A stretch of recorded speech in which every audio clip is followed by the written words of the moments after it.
안녕하십니까. 하이클래스 군무원 학원에서 국가정보학을 강의하고 있는 김흥수입니다. 오늘 이 시간을 통해서 국가정보학에 대해서 여러분들에게 잠시 소개를 드리겠습니다. 군무원 국가정보학은 또 국정원 국가정보학과 좀 다르게 군사적인 냄새가 좀 나는 거죠. 그래서 제가 군대 경험을 바탕으로 여러분들에게 국가정보학을 소개해 드리고자 합니다. 오늘 소개해 드릴 내용은 우선 제가 누군지 여러분들에게 소개를 해 드리고 그 다음에 국가정보학이란 또 무엇인가 소개를 하겠습니다.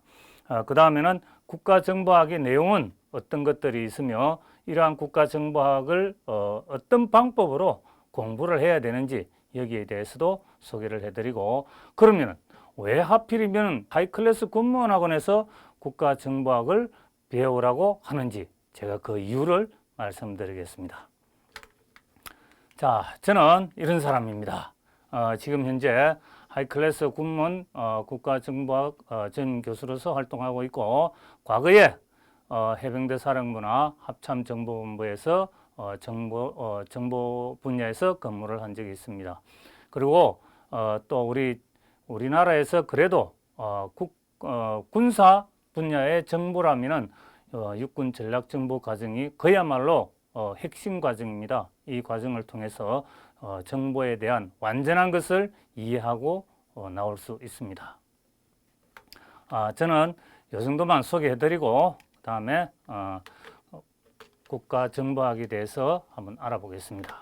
도대체 국가정보학은 무엇이냐 하는 건데, 국가정보기구의 활동을 학문적인 측면에서 연구한다는 것이죠. 국가정보학이 그냥 단순하게 일반적인 우리 학문과 달리 그야말로 모든 학문을 어우러 가지고 국가정보학이 되는 겁니다. 정치학, 경제학, 과학기술, 전자 분야 아우르지 않는 게 없어요. 거의 다 연관성이 있습니다. 이런 것들을 종합해서 연구하는 게 바로 우리 국가정보학이죠. 제일 먼저 하는 것은 국가정보와, 그러니까 국가정보가 있고 그 다음에 국가정보 활동이 있죠. 그러니까 그런 개념부터 우선 본질을 알아보는 것입니다. 그 다음에는 국가정보 활동과 관련된 뭐가 있다? 법적, 제도적 여건. 그럼 뭐냐? 국가정보기구가 활동을 하려면 자기 나름대로의 규칙도 있겠지만은 이 법적으로 어떤 뒷받침이 돼야 그야말로 정치적 중립을 지키고 그 다음에 제도권 내에서 합법적으로 정보 활동을 할 수가 있습니다. 그렇지 않으면은 과거 우리 고대 시대부터 쭉 정보기관들은 대부분 뭘 했다? 정권을 보좌하기 위해서, 정권을 유지하기 위해서 정치 경찰 역할을 했습니다. 그렇지만은 지금은 민주화 시대죠. 특히 민주화 시대에서는 법과 그 제도가 굉장히 중요한 역할을 하는 겁니다. 그 다음에 국가정보학에서는 국가정보활동 영역, 국가정보활동 영역이라 할 것 같으면 여러분들 여기 보시죠. 정보 수집, 그 다음에 정보 분석, 방첩, 비밀 공작, 이런 크게 4가지 영역으로 구분해 가지고 정보 활동을 수행하게 됩니다. 이 분야에 대해서 우리가 또 구체적으로 연구를 하게 됩니다. 그 다음에는 국가정보활동의 환경 변화와 역사적 사례. 자, 국가정보활동의 환경 변화라면 어떤 게 있겠습니까? 정보라는 것은 항상 언제 발전을 한다? 바로 전쟁입니다.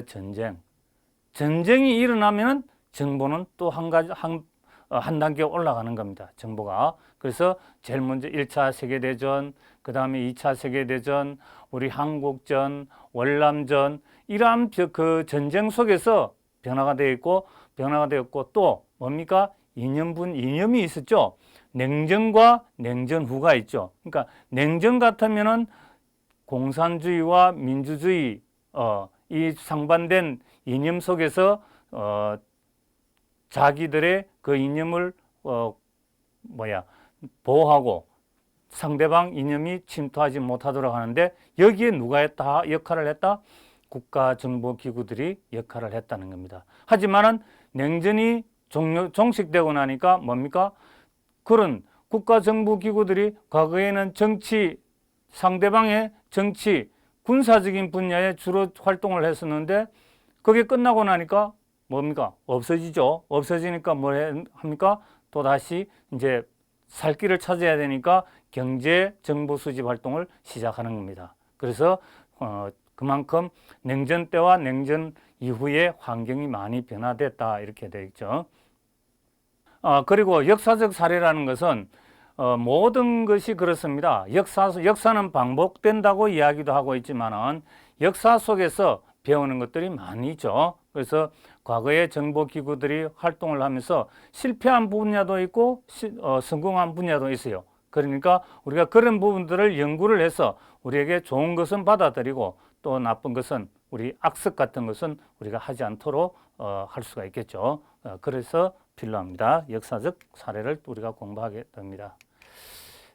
그 다음에 세계 주요 국가의 정보기구 종류 및 조직, 변천사에 대해서 공부를 하게 되는데 이 국가정보기구라는 것은 나라마다 거의 다 있어요. 그야말로 조그만 독재국가도 자기 독재국가일수록 자기 정권 안보를 위해서 그 정보기구를 갖게 되고 미국과 같은 대국에서는 국가 전체, 국가 안보와 국가 이익을 위해서 정보기구를 다 가지고 있는데 거기에는 또 종류가 여러 가지가 있죠. 미국 같으면은 CIA도 있고 FBI도 있고 NSA 국방정보본부 뭐 여러 가지가 있습니다. 우리나라도 마찬가지죠. 그런 것들을 종류와 그런 조직이 어떻게 구성되어 있으며 또 어떻게 현재의 조직으로 변천되어 왔는가 이것을 알아보는 것이 바로 우리 국가정보학에서 다루는 내용이 되겠습니다. 그 다음에 마지막으로 나오는 것은 뭐다? 국가정보기구에 대한 감독 및 통제죠. 자, 이 국가정보기구에 대한 감독 및 통제가 안 되면 어떤 일이 일어나느냐? 바로 사고가 생깁니다. 뭐가? 정보가 정치화되는 정치화. 이 정보가 정치화되지 않고 뭐다 한다? 중립. 정치적 중립을 지키기 위해서 이러한 감독과 통제가 필요하다는 겁니다. 우리나라에서도 몇 년 전에도 일어났었죠. 뭡니까? 댓글 조작 사건, 뭐 이런 것들. 바로 그런 것들이 감독과 통제가 제대로 되지 않았기 때문에 그렇다는 겁니다. 그래서 뭐 대통령이나 대통령도 직접 통제할 수 있죠. 그 다음에 뭐 국회도 통제할 수 있고, 국회는 뭡니까? 법으로 통제하겠죠. 이런 식으로 그러한 감독 및 통제에 대해서도 우리 국가정보학에서는 또 다루게 됩니다. 이렇듯 국가정보학에서는 크게 이 6가지 분류에 대해서 연구를 하게 되는데 뭐 학자에 따라서는 또 다른 방법으로 또 다른 내용을 연구할 수 있습니다. 그러나 우리가 군무원 국가정보학에서 주로 다루는 것들이 이런 분야들이었다 하는 거죠. 국가정보 학문적인 측면에서 보면 그렇다 이거죠. 자, 그 다음에 그러면은 무엇을 배웁니까? 앞에서 한 내용을 배우겠죠, 당연히. 그러나 좀 더 구체적으로 한번 보자는 거죠. 뭘 배우느냐? 정보. 자, 제일 먼저 뭐다? 정보란 무엇인가? 정보가 있으면은 정보는 뭐다? 군사정보도 있고 국가정보도 있어요. 그러나 일반 민간사회에서 정보는 틀립니다. 일반 사회에서는 뭐라 그런다?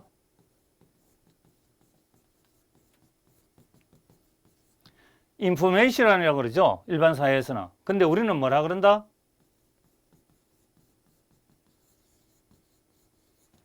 인텔리전스. 이렇게 틀려요. 국가나 군사 정보를 다룰 때는 우리 인텔리전스라고 하고 그 다음에 일반 우리 학자 학문이나 일반 사회에서는 바로 인포메이션이라는 용어를 씁니다. 우리가 쓰는 것은 인텔리전스. 그래서 정보의 정의, 그 다음에 국가정보의 정의, 그 다음에 국가정보학의 개념을 우리가 다루게 됩니다. 그 다음에 하는 것은 정보 순환 단계. 자, 이제 여러분들이 처음 정보를 접하시는 분들은 그럴 겁니다. 도대체 무슨 순환 단계야, 정보가? 순환 열차도 아니고, 순환이 있어요. 왜? 정보라는 것은 제일 먼저 정보 요구를 받잖아요. 요구를 받으면은 정보를 수집하고, 그 다음에 그 수집된 정보를 어떻게 한다? 분석을 해야 되죠. 처리를 해서, 처리를 한다는 것은 이제 우리가 암호로 받은 것은 해독을 해야 되겠죠. 그러니까 영문으로 받은 것은 뭐합니까? 해석을 해야 되겠죠. 그런 식으로 처리를 한 다음에 분석을 한다. 분석을 하면 어떻게 돼? 분석을 했으면 뭔가 서류를 만들어야 될 거 아니에요. 정보 산물을 만드는 게 바로 그게 정보인데 그게 생산이라고 해요. 생산. 이런 생산 단계를 거치죠. 그 다음에 뿌리니까 배포. 각 부대에 정보를 배포하게 됩니다. 여러분들이 가서 하시는 일들이 바로 이것들입니다. 이렇게 주로 이제 정보를 요구도 여러분들이 해야 되고 또 처리도 해야 되고 어떤 분석 분야에 계시는 분들은 분석해서 생산도 해야 된다 하는 이런 것들을 우리가 배우게 된다 하는 겁니다. 자, 그 다음에 또 뭘 배우겠나 하니까 방첩 활동. 와, 이건 뭡니까? 방첩이란 뭐예요? 방첩하면 제일 먼저 생각나는 게 간첩이죠, 간첩. 간첩 잡는 게 방첩 활동이라고 그러네.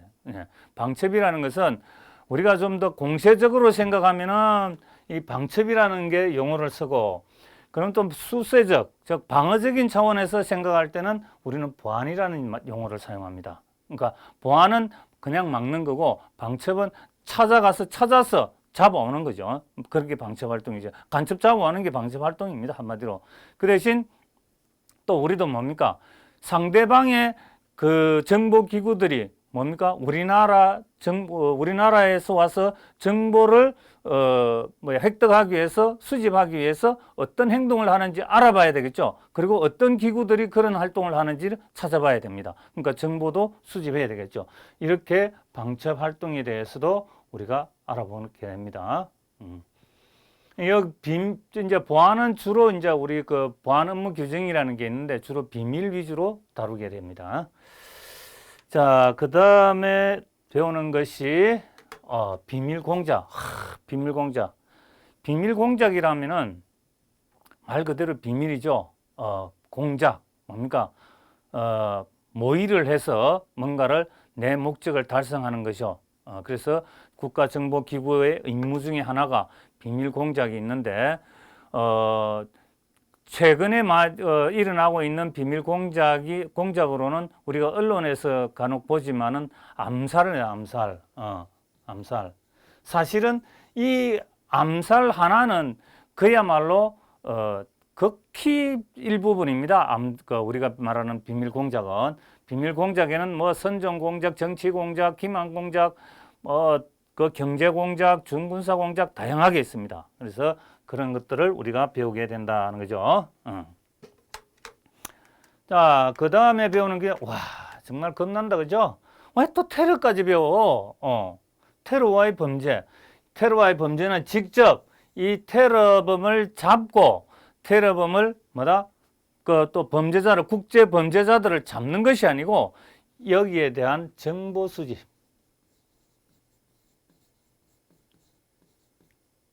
정보기관은 직접 활동해서 때려잡는 것이 아니고 바로 이런 정보 수집을 하는 것이 바로 정보기관입니다. 그 다음 여기는 또 사이버 테러, 사이버 범죄.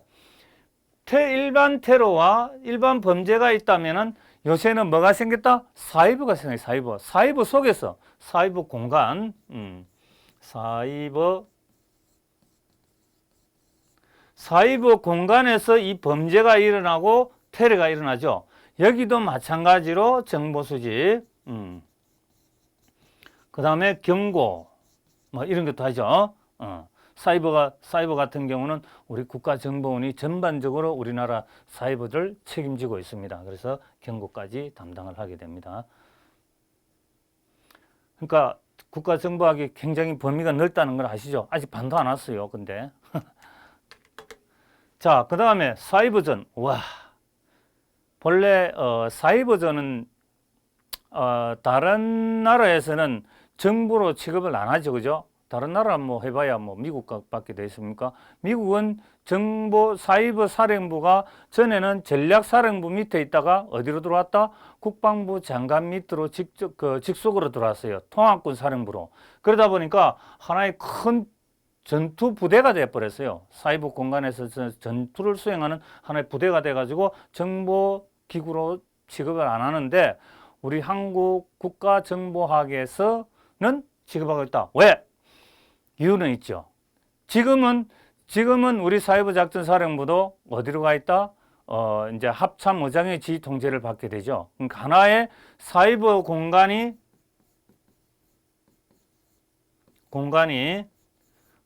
뭐 했다? 전투 공간화 돼 버렸어요. 그래서 사이버 작전 사령부도 이제 완전한 작전 사령부가 돼 버렸기 때문에 사실은 포함을 안 시키는 것이 맞지만은 요게 태생이 최초에 생길 때 사이버 사령부죠. 국군 사이버 사령부가 언제 어디서 생겼다?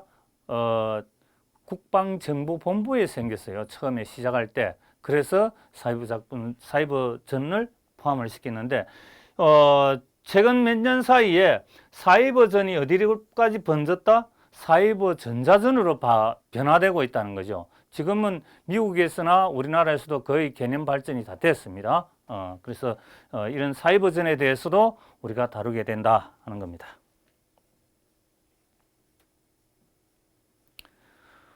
다음에 다루는 것은 경제, 산업 정보, 그 다음에 경제, 산업 보안.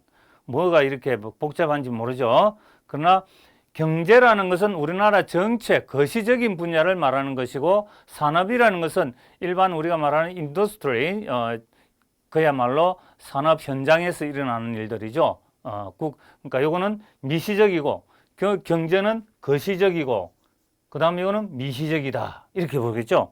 그래서 이런 경제 산업 정보에도 국가정보기구가 개입이 되어 있다.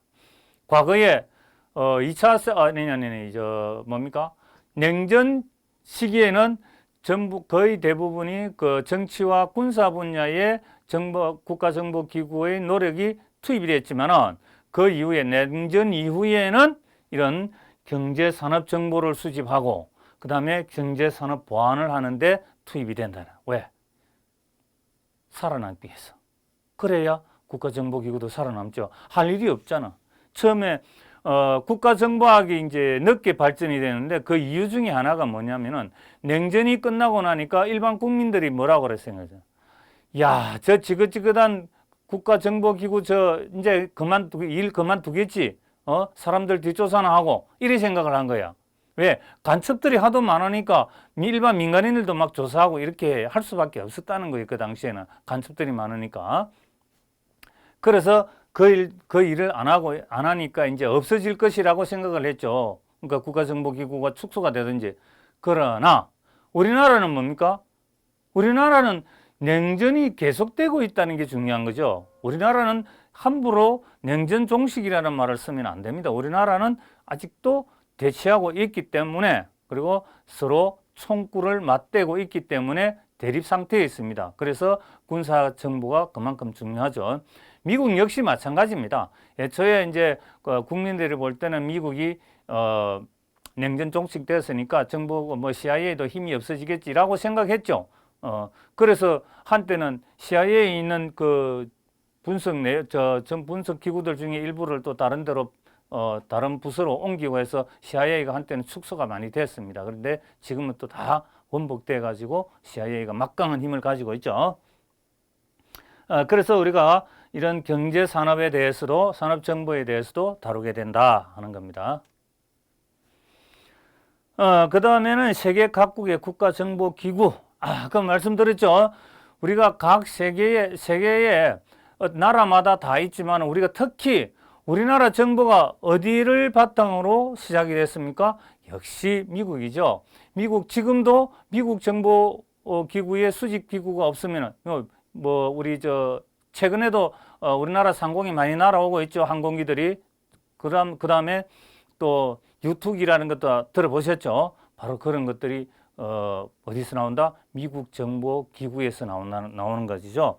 그래서 이 미국의 선진화된 정보기구의 모습을 우리 학자분들이 연구를 해서 많이 그 교재를 만들어 놨습니다. 또 그래서 그 내용 속에서 우리가 국가정보기구가 어떻게 생겼고 도대체 각 나라마다 어떤 종류의 국가정보기구를 가지고 있는지, 그리고 각 기구들의 기능이 어떤 역할을 하고 있는지, 뭐 기능의 역할을 한다기보다도 어떤 기능을 하는지 그걸 우리가 공부하게 됩니다.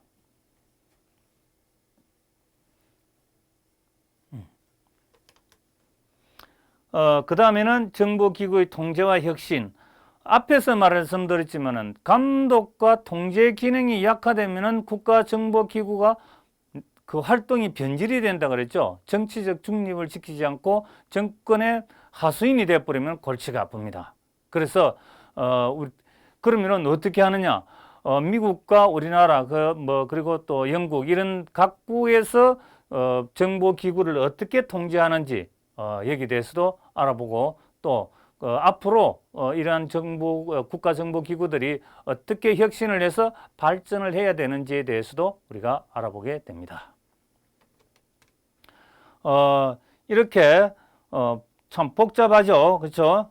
이렇게 많은 내용을 우리가 국가정보학에서 다루게 되고, 여러분들은 이 속에서 문제를 또 많이 풀게 됩니다. 그러니까 여러분들 기대를 하시기 바랍니다.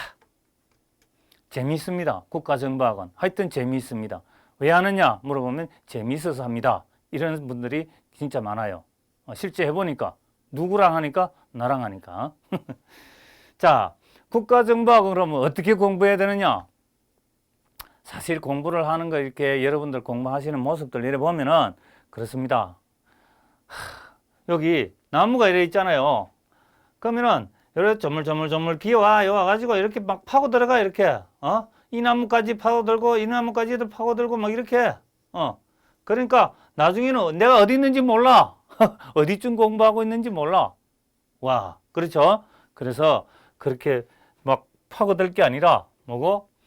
이렇게 나무가 이렇게 생겼구나. 나무가 이렇게 생겼구나. 이렇게 생겼구나. 그러니까 숲을 먼저 봐야 된다는 거야.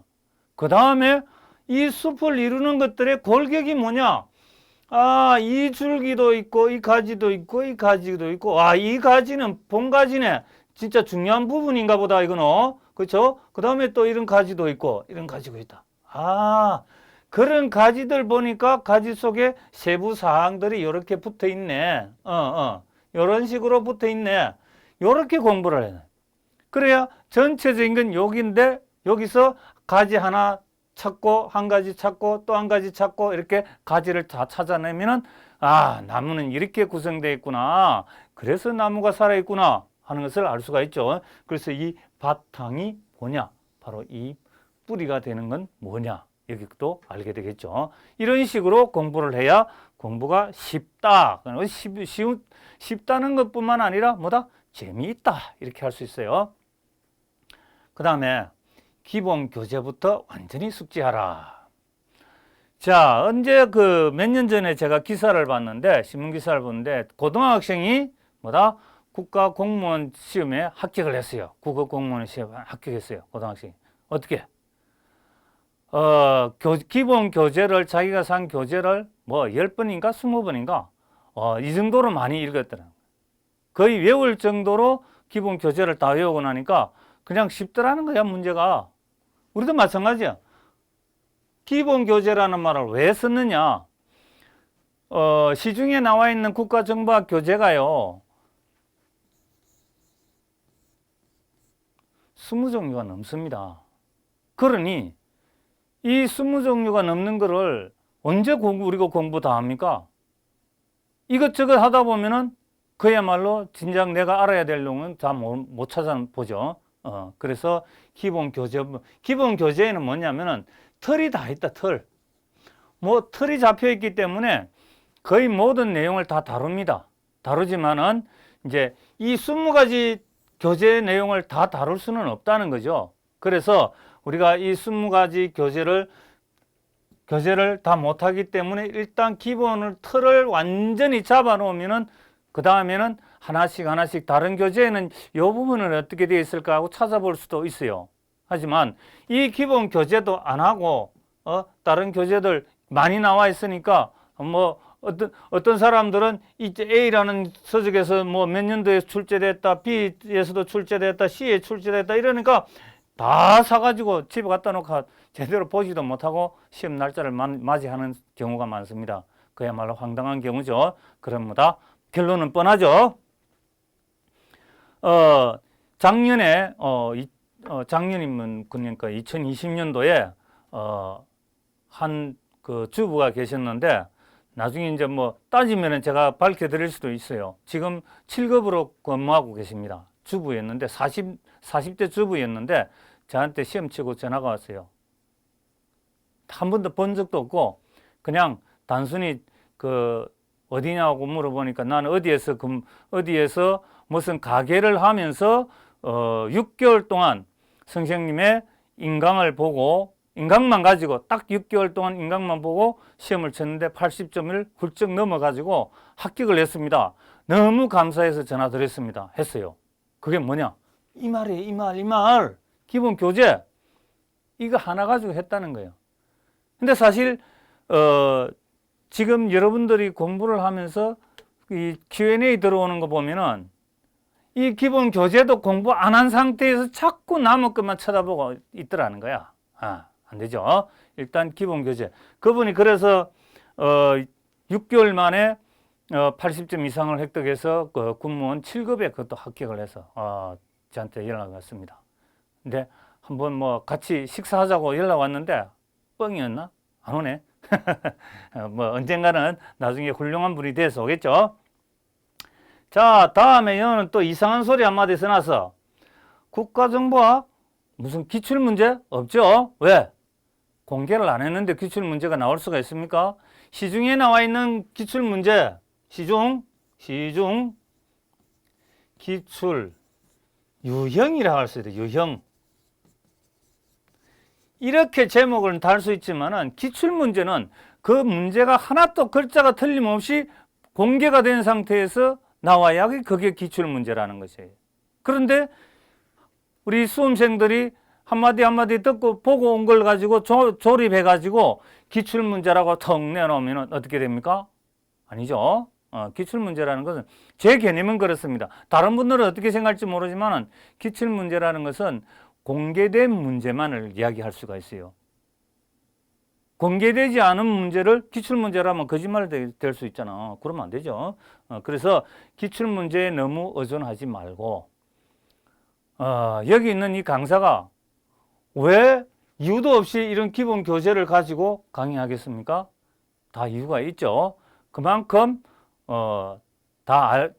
어떤 스타일로 출제한다는 걸 알고 있기 때문에 그런 말을 하는 겁니다. 그래서 이것만 찾고 있는 분들 참 많아요. Q&A에도 질문은 안 하고 엉뚱한 기출문제 없습니까? 물어보는데 없다. 없어요. 그러니까 그렇게 하시고 기출 유형 문제는 있다. 우리 교재에 다 포함되어 있다. 다 포함되어 있다. 이 속에. 자, 그 다음에 아까 20가지라고 했잖아요. 20가지 교재가 20가지가 넘는다 해서 그래서 하는 말이 남의 떡이 나머지 다 남의 떡이야. 그리고 시중에 다니는 문제지 많다. 그죠? 이 문제지 여러분들 Q&A 하지도 못해 여기에 다. 그러니까 내한테 한다 이 말이야. 난 안 해줘. 실제는 뭐 해주긴 해주지만은 이렇게 시중의 문제들을 보면은 자꾸 여기에 있는 문제가 의심스러운 거야. 왜? 저 다른 데 보니까 문제가 또 달리 나오거든. 뭐 당연하겠죠. 다른 사람 그럼 내 책 뺏겨갈 거요? 아니잖아. 그렇게 할 수 없으니까 자기 나름대로 문제를 낼 수밖에 없죠. 그래서 보면은 이제 문제도 차이도 많이 있고, 그리고 여기는 이제 뭐 다른 교재들 봐도 전혀 저는 상관 안 합니다. 그러나 이 말을 기본 교재부터 완전히 숙지하면은 뭐야? 내 떡이나 잘 지키는 거지. 그렇죠? 그래서 내가 아까 말씀드렸지만은 6개월 만에 합격하셨다는 분은 맞죠? 그분은 오로지 내 떡만 갖고 먹어서 남의 떡 안 봤어. 그래 보니까 합격을 하잖아. 그러니까 여러분들도 그렇게 생각을 하시고 공부를 하시면은 일사천리로 간다는 거지. 자꾸 다른 분야의 생각을 하다 보면은 자꾸 생각이 많아지고 공부 집중이 안 됩니다. 일단 하나를 완벽하게 한 다음에 다른 데를 생각을 합시다. 자, 그 다음에 마지막으로 맞지? 하필이면 왜 국가정보학을 하이 클래스에서 공부를 해야 되는가? 이유는 없어요. 그냥 누가 강의하고 있는지 알고 있기 때문에, 그렇죠? 그리고 이해할 때까지 정말 질문 많이 합니다. 제가 정말 질문에 시달려 가지고 KO 될 직전이에요. 내가 잘못 가르쳐서 질문도 될 수 있고 또 다른 데서 보고 오시는 것들이 많다 보니까 물어볼 때는 없고 저한테 질문하겠죠. 그래서 우리는 끝까지 갑니다. 질문 속 시원하게 대답 여러분들이 해소할 수 있을 때까지 답을 질문에 대해서 답합니다. 그 다음번에 여기 또 있다. 5분. 우리가 기초과정, 기본과정, 또 교재에 아까 나와 있던 교재에 있는 문제, 그 다음에 심화과정, 그 다음에 또 단원별로 또 문제지를 또 있다. 단원별 문제지가 또 있어. 이렇게 여러 가지 전체를 5번 왕복하는 거치게 됩니다. 그래서 여러분들은 저하고 공부를 하게 되는 이유가 바로 이래 5번 반복해 주니까 하는 겁니다.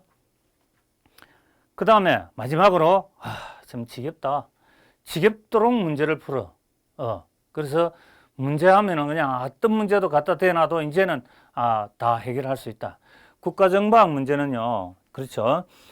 출제하시는 분들이 다양합니다. 그렇기 때문에 그 전해에 출제했다고 해서 그게 또 나오느냐? 아니죠. 완전히 다른 분이 출제하기 때문에 또 다른 문제가 나옵니다. 그러면은 그 다양한 문제를 다 아우를 수 있는 방법은 이렇게 지겹도록 문제를 많이 풀어보면은 자동으로 해결이 된다는 거죠. 그러니까 이 문제가 이런 게 많아요. 모호하다.